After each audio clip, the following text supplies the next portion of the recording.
Kung gusto natin na ang ating buhay ay maibigay natin sa Panginoon, pati dapat ang ating mga associations, friendships, and the way we deal with people must continuously be surrendered to the Lord.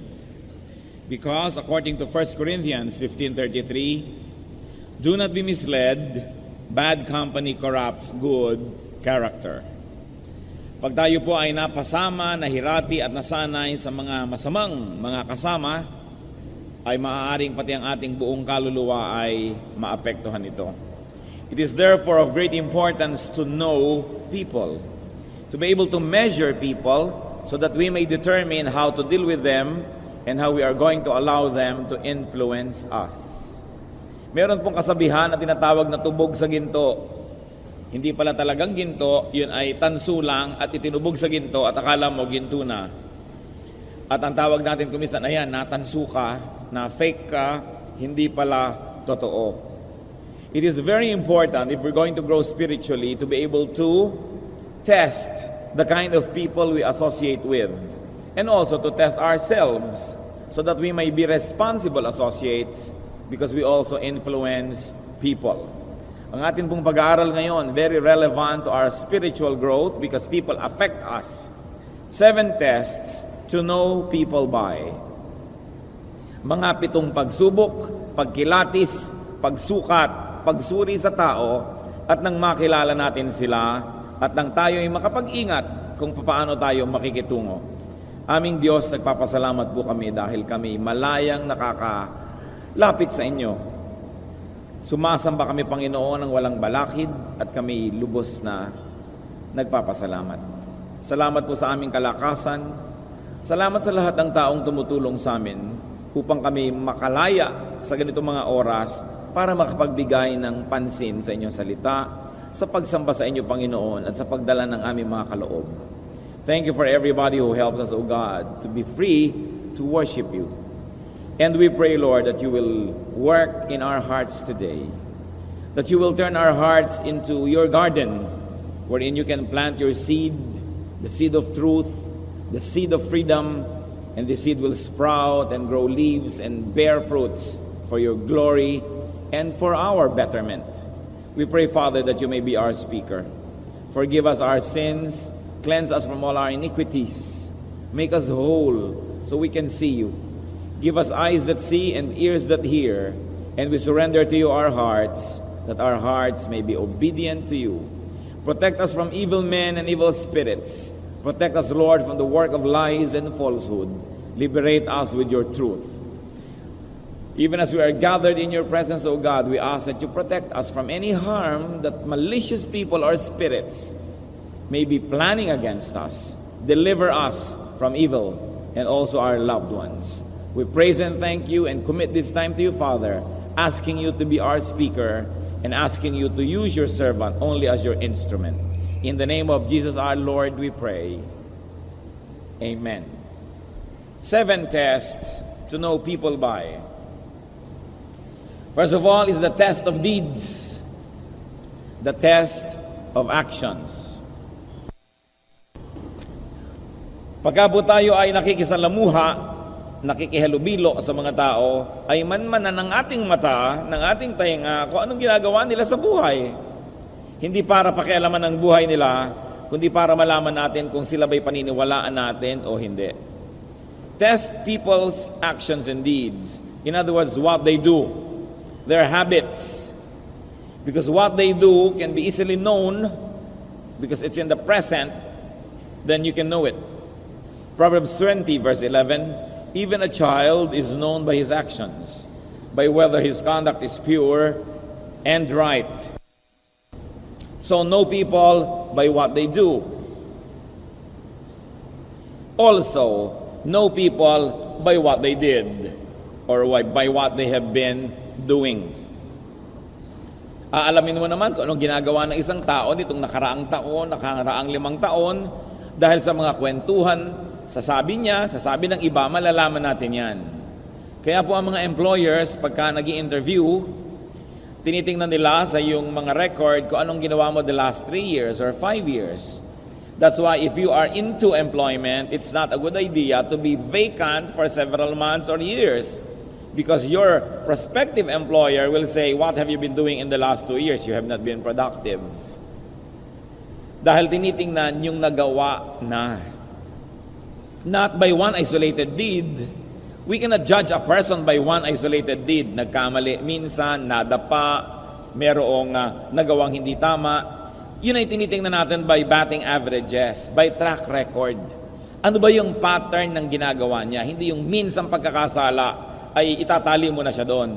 Pero ano bang paulit-ulit niyang ginagawa? Ano yung kanyang habit? And never be taken by people's intention. Huwag kayong padadala sa ipinapangako, sa mga plano, sa sinasabing ito ang aking gagawin. Ang tingnan ninyo, ano na ba ang nagawa? Why?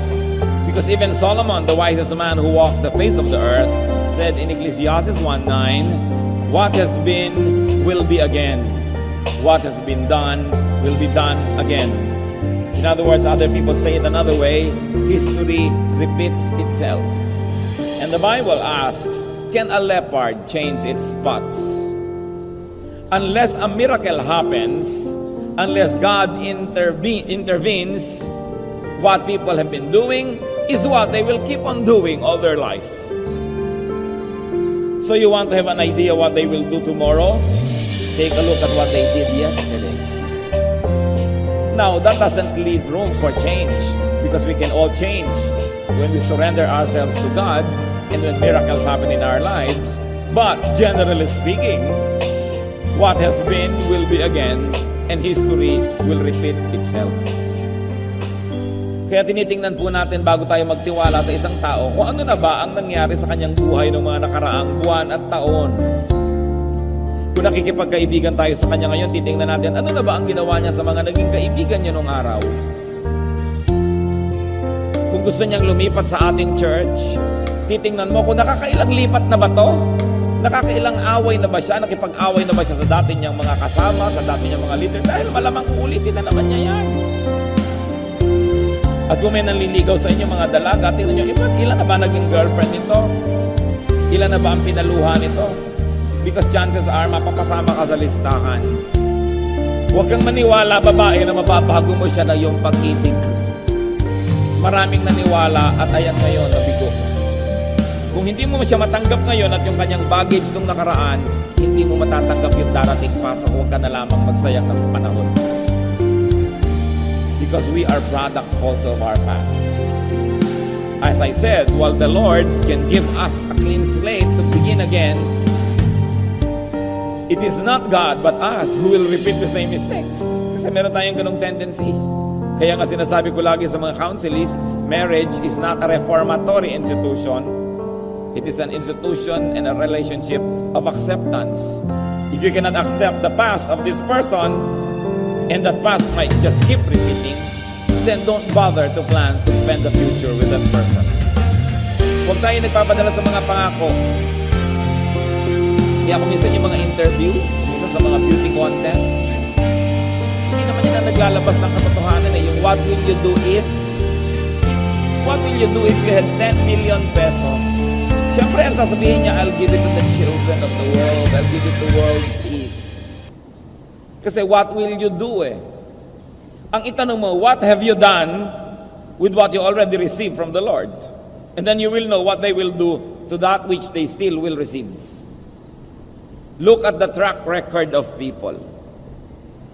Pagka hindi sila naging mabuti sa mga naging mabuti sa kanila noon, huwag mong asahang magiging mabuti rin sa'yo. Kung may umuutang po sa inyo, mag-research kayo kung anong ginawa nila sa mga nautangan na nila nung araw. Kasi kung tinakbuhan nila yon, malamang tatakbuhan din kayo. Bagamat may pag-asa ang taong magbago, pero dapat yon pananaw natin na para umasa. Pero huwag kayo doon magpako ng lahat ng inyong plano at kung hindi mangyari at hindi nagbago, papaano? Test people by their fruits, which is very related. Test them by the results of their deeds and actions and habits. While they may deliver their promise, while they may do what they promise to do, take a look at what happened to what they did. Ano ang bunga ng mga ginagawa nila? Pag binigyan mo nga ba siya ng pera, bumubuti ang buhay niya o napapasama at nagkakabisyo? Pag binibigyan mo ba siya ng kapangyarihan, nagiging maibigin ba siya at matangkilikin sa mga tao o nagiging mayabang? Palalo. Pag binigyan mo ba siya ng van at sasakyan, gagamitin ba niya sa kabutihan o ililiko niya kung saan saang dilim? At kung sino-sino ang pinupuluputan niyang nagiging isang anino sila sa dilim na yon dahil binigyan mo ng van. Kaya po marami mga tao hindi dapat magkaroon ng sasakyan.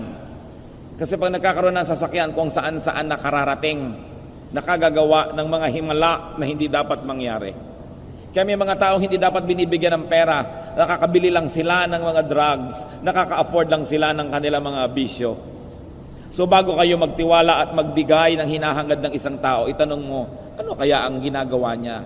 At anong nangyaring bunga sa mga ginawa niya noon? Matthew 7:20, thus by their fruit you will recognize them. Siyempre, ang santol ay hindi namumunga ng mangga. Kaya pag nakita mong pangit ang mga bunga, hindi lang isang bunga, kundi may isang pangit na laligaw na bunga, pero maganda naman yung iba. Pero pag nakikita mo ang papangit ng bunga, pangit ang puno. Yun lang ang ibig sabihin nun.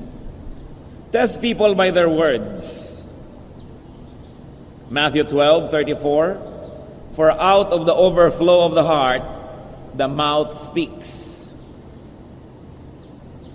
Malalaman mo daw ang laman ng puso kahit hindi mo yan i-x-ray, kahit hindi mo yan i-ultrasound. Sa salita lang na lumalabas sa bibig, alam mo na kung anong laman ng puso dahil ang lumalabas sa bibig ay sa puso nagmumula. So test what they say. The words of godly people are truthful. Hindi mapandaya, hindi sinungaling, at hindi namimili ng konti lang na gustong sabihin para makapag-create ng wrong impressions. But they give you the whole truth. That's why even in the court of law, you are made to promise to declare the truth, the whole truth, and nothing but the truth. Pag may nagpunta po sa inyo at nagkukwento ng masama tungkol sa isang tao, maaaring true, totoo yon. Pero ang tanong nyo, is it the whole truth? O pinili mo lamang yung mga hindi magaganda na sabihin para yung galit mo sa kanya ay lumipat sa akin at magalit din ako? Ikinukwento mo rin ba ngayon ang mabubuti naman niyang mga bahagi at mga ginawa o pinipili mo lang dahil ini-influensya mo ako? Zechariah 8:16, these are the things you are to do. Speak the truth to each other. And as we like to say again, the whole truth and nothing but the truth. Proverbs 8:7-8. My mouth speaks what is true, for my lips detest wickedness. All the words of my mouth are just. None of them is crooked or perverse. People of perverse speech, people whose words are unjust and untruthful, must never be trusted. Sapagkat ang mga pagsisinungaling nila, madali namang malaman eh. Kung minsan kasama nyo sa isang event, mamaya ikukwento niya sa iba yung event na yun, napapansin nyo, iba na yata yung kwento. Maliban na lang, meron siyang memory problem, maaring iniiba niya ang kwento, so malalaman nyo, hindi truthful ang tao na ito. Nakakita na ba kayo ng isang taong 100% wrong? Sobrang success naman yon to be perfect. Kasi even to be perfectly wrong is a great success. Can you imagine? Perfect ka? So pag may taong wala nang ikinuwento sa inyo, kundi puro kasamaan na lang nung ibang tao na naman, makakaasa kayo, propaganda yon. Kasi yung ikinukwento niya alangan mang 100% wrong. So do not trust such people. Do not trust such people that label, this is bad, this is good. Ito very good, good. Binibuild up lang niya kasi meron na naman siguro siyang hinahangad na mangyari. Pero pag sabi mo, anong tingin mo sa taong ito at talagang ina-assess nyo? Well, ito ang nakita ko mga good side niya, ito yung nakita ko ng mga neutral, at ito yung nakita kong mga things to improve on. That can be a more reliable report. Hindi yung puro positive o puro negative, propaganda yon. Test people by their words, if the words are fair. Fair even to their enemies. Hanga ako sa tao na pag sinabi niya na nakaaway ko kasi itong kaibigan ko. Ba't mo nakaaway? Kasi mahirap naman talaga akong makasama. Aba, ang galing mo naman. Kahit nang aaway ka, at least honest ka. Pero pag sinabi ko, nakaaway kayong kaibigan ko, bakit? Ang hirap naman talaga niyang makasama. Doubt na ako agad nun. Sa lagay, perfect ka na good, perfect siya na bad, kaya hindi kayo nagkasundo. Come on, don't pull my leg. Humanap ka ng ibang i-impluensyahin at hahanapin mo nakakampi. Good people are fair even to their enemies. People will talk about you exactly the way they talk about others. So beware of them who have nothing but bad to say about other people. The words of godly people are few. Especially kung mga negative. Hindi masyado yan dinadramatize. Hindi masyado i-emphasize. And if only to warn people, that's the only probable use of that. To give enough warning, but not to influence you to join them in their wars. Even yung pakikipag-usap sa Diyos, hindi dapat kang masalita. Sabi sa Ecclesiastes 5:2, do not be quick with your mouth. Do not be hasty in your heart to utter anything before God. God is in heaven and you are on earth, so let your words be few. Kilalanin mo na ang Diyos ay Diyos, kaya lumagay ka sa lugar. And even these things are meant to talk about those that you promise before God and say to God directly. But even when you talk to people and when you make promises to them, God is present. So in a way, you are still speaking before God. The words of godly people are kind. Proverbs 15:1-2, a gentle answer turns away wrath, but a harsh word stirs up anger. The tongue of the wise commends knowledge, but the mouth of the fool gushes folly. So, godly people soothe with their words. They do not stir you up to anger. Kaya titingnan nyo rin, teka nga pala, bakit hindi ko naman nakakausap si person A, hindi ko naman siya nakikita, galit ako, nagalit ako. Sino bang nagpagalit sa akin? Si person B na kumausap sa akin. Therefore, ang ginawa niya sa akin, ginalit niya ako. So, hindi ito ministry ng godly people na manggalit ng iba. Nang hihikayat lang sila sapagkat gusto nilang makipagdigma at gusto nilang makakampi tayo. Kaya nila tayo ginagalit. Mga kapatid, itest nyo po yung mga tao na ang effect nila when they talk to you is that they leave you angry. Angry with the world, angry with other people you have not even talked to. Then you can become unfair because you have never heard the side of another person and you're already angry. It is not the godly way to deal with anything and anyone. So ask, are their words kind? The words of godly people are seasoned, templado, tempered. Hindi sobrang alat, sobrang anghang, sobrang tabang, templado. Colossians 4:6, let your conversation be always full of grace, seasoned with salt, so that you may know how to answer everyone. Because the mouth reveals what is in the heart, it is important to change the heart so that your vocabulary will change. So once more, you want to know the kind of people you are talking with? Listen to their words. Are the words seasoned? Or are the words deceptive and manipulative? Only wanting to take something from you. Maybe your loyalty. Maybe your alliance. The words of godly people are polite, decent, and humble. Hindi mapagmataas. Hindi mayabang. O bakit naman nakagalit mo yung pinsan mo? Insecure kasi siya sa akin eh. Ha? Ganun ka ba kagaling para ma-insecure siya sa'yo? O ba't nakaaway mo na naman yung isa mong tiya? Insecure siya sa akin eh. Magaling kasi ako, natetreten siya. Huwag kayong maniniwala sa mga tao na nagsasabi sa inyong insecure sila sa akin. Kasi binubuhat na ng sarili niyang bangko, ang laki ng pagtingin sa sarili. Kung merong dapat magsabi niyan, dapat observers, other people, not the subject. I have met several people na ganyan, nakaaway lahat ng tao, ang paliwanag lang nila sa lahat ng nagtatanong, insecure sa akin. Are you so great so that people will be insecure with you? Tinitingnan po natin yung ganon. Ang yabang ng taong ito. Itinataas ang sarili. ang laki ng pagtingin sa sarili. You know naman, the empty can strikes loud. Subukan nyo may malaglag na lata, isang puno at isang walang laman. Sino ang maingay? Yung walang laman.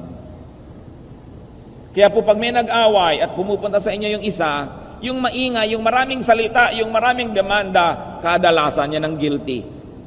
Bakit? Inuunahan na kayo para pag nabalitaan nyo sa iba, kampi na agad kayo sa kanya. We are talking about this, brothers and sisters, one and foremost, because the influence of evil people affect our spirituality. They affect our attitudes, they affect our behavior. And we are bombarded by messages from so many people every day. That's why we should test not only the message, but also the messenger. Pagka mayroong dalawang nag-away na partido o hindi nagkasundo, ang igalang nyo yung tahimik, hindi yung maingay. At siguro yun ang talagang mas kagalang-galang, yun ang mas totoong tao. Pero yung lahat na lang pinagsabihan, idinaldalang lahat, yan ang huwag nyong pagtitiwalaan.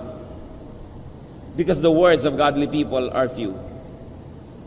Now, another test that we can give to people is their attitude towards something wrong.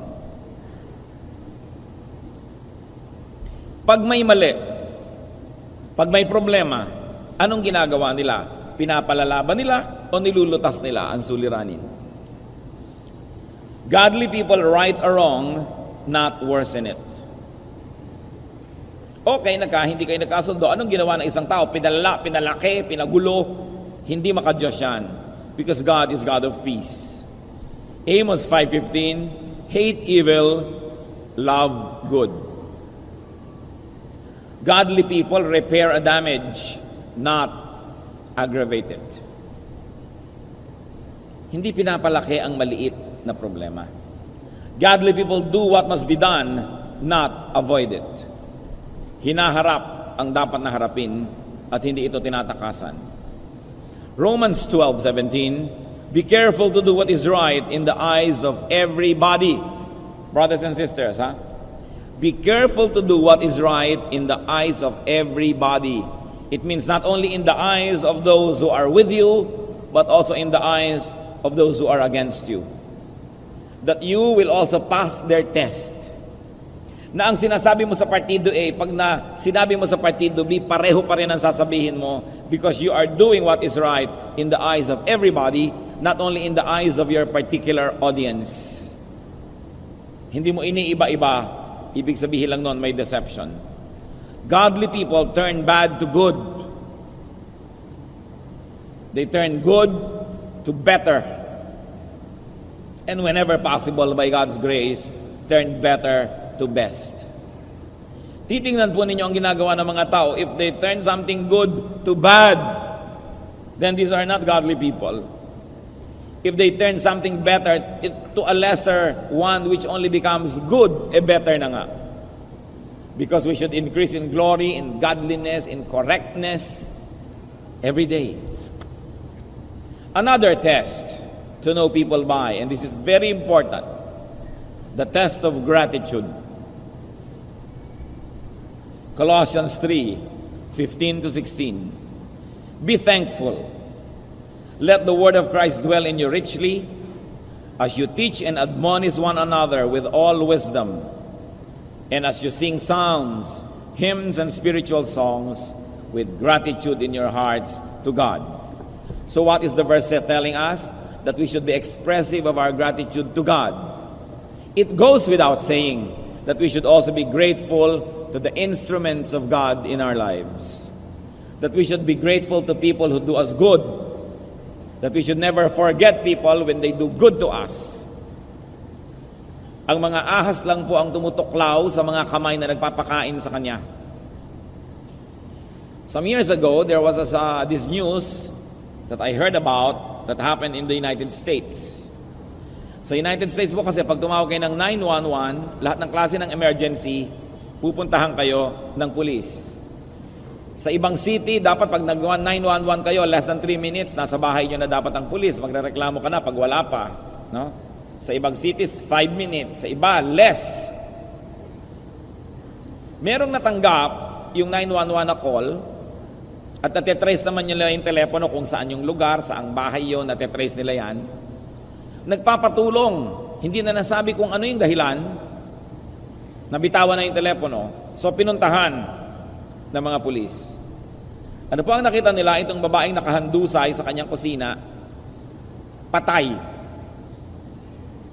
At pagkatapos may mga dugo doon sa sahig na parang papunta doon sa kwarto, sinundan nila. Ano po ang nakita nila doon? Sino yung pumatay sa babae? Isang sawa na patay na rin. So ang babae pa lang ito ay may alagang sawa. At minsan, siyempre yung sawa, nagpakasawa. Kaya dapat ang inyong kasama, tao na nagpapakatao. No? Yung sawa, nagpakasawa, nilingkis siya habang siya nagluluto. Akala niya siguro, nilalaro-laro lang siya. Baby, baby. Hanggang mamaya, sumisikip na ang mundo niya, nakahalata siya. At nung ayaw siyang pawalan, at nakita niya, threatened na yung life niya, tumawag na siya sa 911. Alam niyo naman yung mga kusina sa Amerika, nandun ang telepono. At nung hindi pa siya pawalan ng ahas na ito, obviously, kumuha siya ng kutsilyo at pinagsasaksak na rin niya yung ahas, kaya later on, namatay din, pero napatay muna siya. Moral lesson, alam niyo yan, huwag kayong mag-alaga ng sawa kung ayaw niyong malingkis. At paano nyo malalaman kung ahas ang isang tao? Tingnan nyo kung may mga inahas na. Diba? Dahil sabi nga natin, look at the history eh. Ngayon, you might have the privilege to be the first one. Wala kayong matitingnan. But chances are, kung yan ay more than 20, 30 years old, meron na yung track record ng kanyang behavior. Tingnan ninyo. Kung kinakagat niya yung mga dating tumulong sa kanya, kakagatin din niya kayo kahit tulungan niyo siya ngayon. Kung tinutuklaw niya yung mga dating gumawa sa kanya ng mabuti at ngay galit na siya, tinutuklaw-tuklaw niya, asahan niyo pag sa inyo nagalit, tutuklawin kayo. Naku, marami na tayong nakita, sweet na mga families, magkakaibigan, pasyal dito, labas doon. They have business together. Mamaya, minumura ang isa't isa, nagkakagalit dahil nag-awaya na sa pera. Kaya mga sweet, kaibigan. Ako, gaano kaya katagal na naman ito bago sila magpuntahan na naman at pagdemanda. Ako, hindi po ako binayaran, hindi tinupad ang salita. Kasi tiwala kayo ng tiwala. Tingnan nyo ang track record. Kung marami nang nakagalit, chances are makakagalit din kayo. Isang napakalaking pagsubok sa pagkatao, dapat marunong tumanaw ng utang na loob. Pagka sila ay nagsasalita ng pangit laban sa dating tumulong sa kanila, huwag niyong asahan na may mabuting manggagaling sa mga puso ng taong ito. Ang Panginoon man, may pinagaling siyang 10 mga ketongin. Ilan ang bumalik para magpasalamat? Out of 10, only 1. Sa Luke 17:17, Jesus asked, "Were not all 10 cleansed? Where are the other 9? Kita niyo ang Panginoon naghahanap ng pagtanaw, ng pagkilala. Dapat yun eh. Natural yun at yun ang kailangan sa tao. Beware of people who have nothing but bad words about their former friends. Even their former spouses, kung nagkaiwalay na sila, beware of them. Wala na bang mabuting masasabi sa kahit konti? Beware of people who have nothing but bad to say, to say about their past employers. Matapos i-employ, pasweldohin, pakanin, bigyan ng mga privileges, walang masabi ngayon kundi bad, ay makakaasa kayo, maitim ang puso ng mga taong yan. Beware of people who have nothing but bad to say about their past helpers, people who help them. Sabi nga ng matatanda, ang hindi marunong lumingon sa pinanggalingan, hindi makararating sa paroroonan. Ang hindi marunong tumanaw ng utang na loob ay may mababang uri ng pagkatao. Pag-ingatan ninyo ang ganitong mga tao. Another test to know people is by their desire. Ano ba ang gusto niya sa buhay? Because desire can lead one to become evil. So kung meron siyang gusto, hindi naman masamang may gusto ang tao. Pero ano ang handa niyang gawin para lang makamit niya yung gusto niya? Gustong-gusto niya magka-computer. Gustong-gusto niya magkasasakyan. Gustong-gusto niya magkabahay, gustong-gusto niya magkaroon ng ganito. Anong gagawin niya? Kakagatin ba niya yung mga dating tumutulong sa kanya? Gagawa na ba siya ng masama? Will play, outside of proper and decent rules? Will hit people by the belt? Desire can lead people to horrible spiritual deaths. James 1:15. After desire has conceived, it gives birth to sin.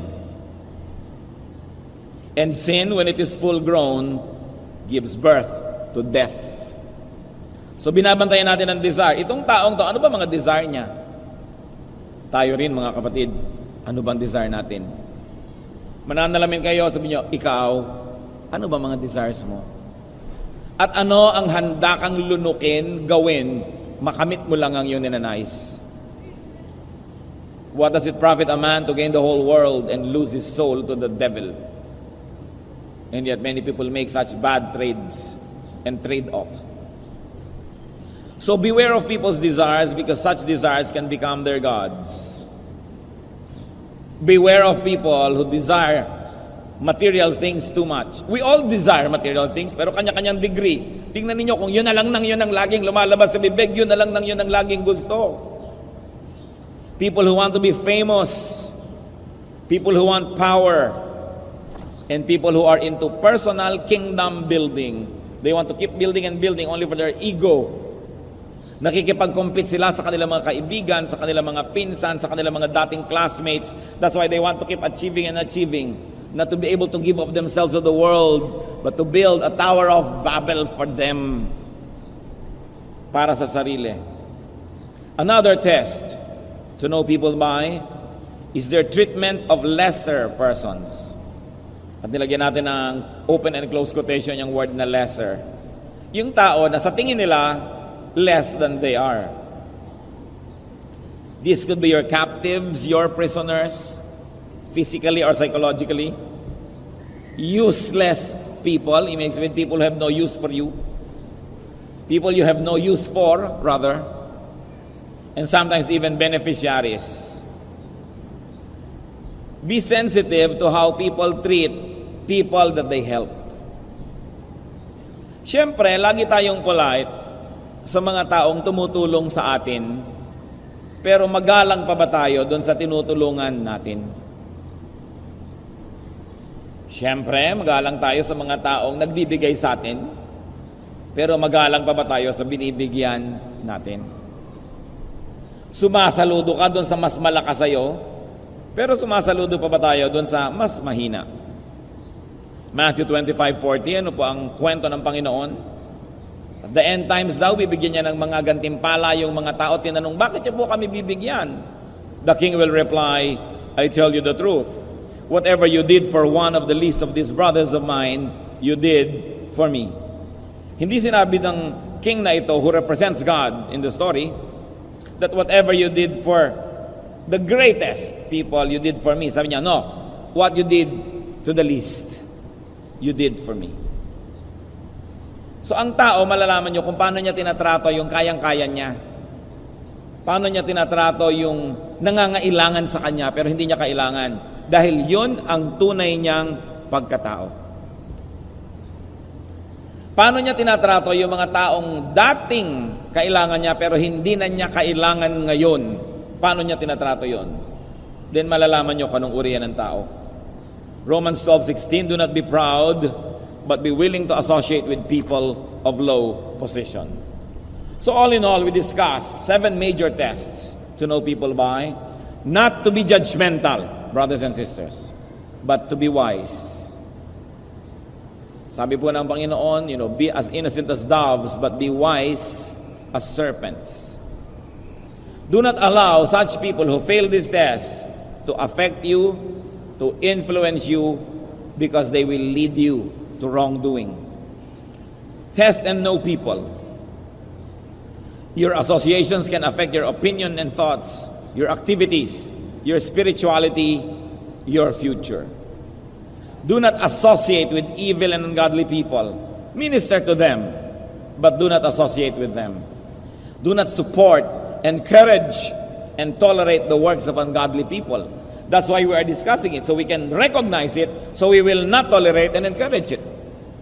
Because the people of God must not tolerate wrong, but in fact must expose wrongdoing so it could be corrected. Test others, but more importantly, we should test ourselves. Panginoon, sa mga standards po na ito na aming binubulay-bulay, una po, pakisiyasat niyo po kami kung baka kami ang hindi papasa dito. Kami po ba ay mabuti sa aming mga pananalita? Mabuti ba kami doon sa mga taong di na namin kailangan? May katarungan ba kung kami ay magsalita tungkol sa mga tao sa aming paligid? Marunong ba kami, Panginoon, magpahalaga at tumanaw ng utang na loob? Ganon din, Panginoon, turuan niyo kami na sukatin, suriin ang mga tao, lalo na yung may mga influensya sa amin. Baka madala nila kami sa mali. Baka kausapin kami ni Satanas sa pamamagitan ng bibig nila. Ituro niyo po sa amin maging maingat. At bigyan niyo po kami ng karunungan na makitungo sa mga tao, lalong-lalo kung nakita namin na merong mga dapat kaming pag-ingatan. Ituro mo sa amin ang marapat. Ipatawad mo po sa amin, Panginoon, kung nagkamali kami, na nakikiisa, nakikiayon, sumusuporta sa masasamang tao at sa masasama nilang ginagawa at sa kanilang mga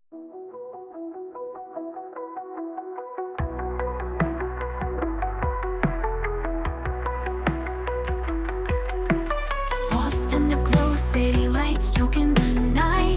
Empty hands reaching out, nowhere to find.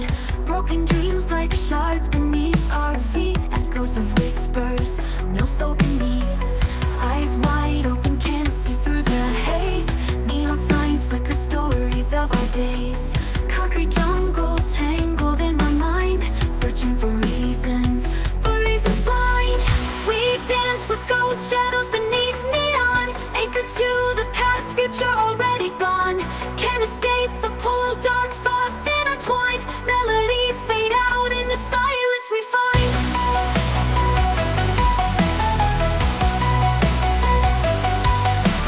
Rain falls hard, washing away our sins. Memory fragments, where do we begin? Lost connections, voices faintly call. Caught in the current, fearing the fall. Haunted beats pulse through shattered cries. Lonely hearts beating unison lies. Sit scream louder, drowning out the pain. Female vocals high, whispers in the rain. We dance with ghost shadows beneath neon, anchored to the past, future already gone. Can't escape the pull, dark thoughts intertwined. Melodies fade out in the silence we find.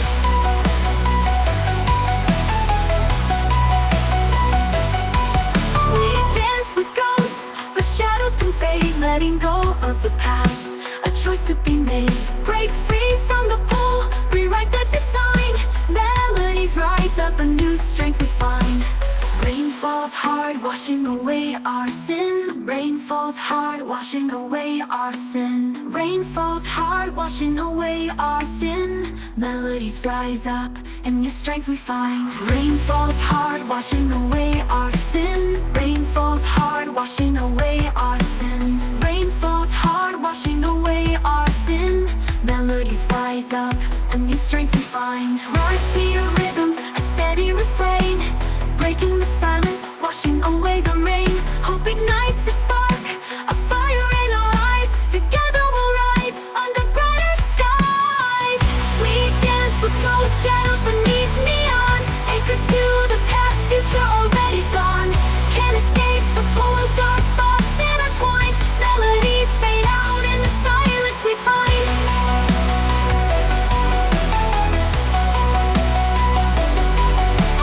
Sunrise paints the building streaks of gold, a chance to break free, a story untold.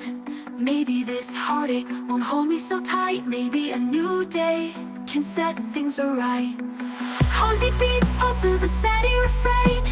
Letting go of the past, a choice to be made. Break free from the pull, rewrite the design. Melodies rise up, a new strength we find. No longer lost in the city's cold embrace. We'll find our way, a brand new space. With hearts open wide, we'll face the unknown. We're not alone, we're never alone.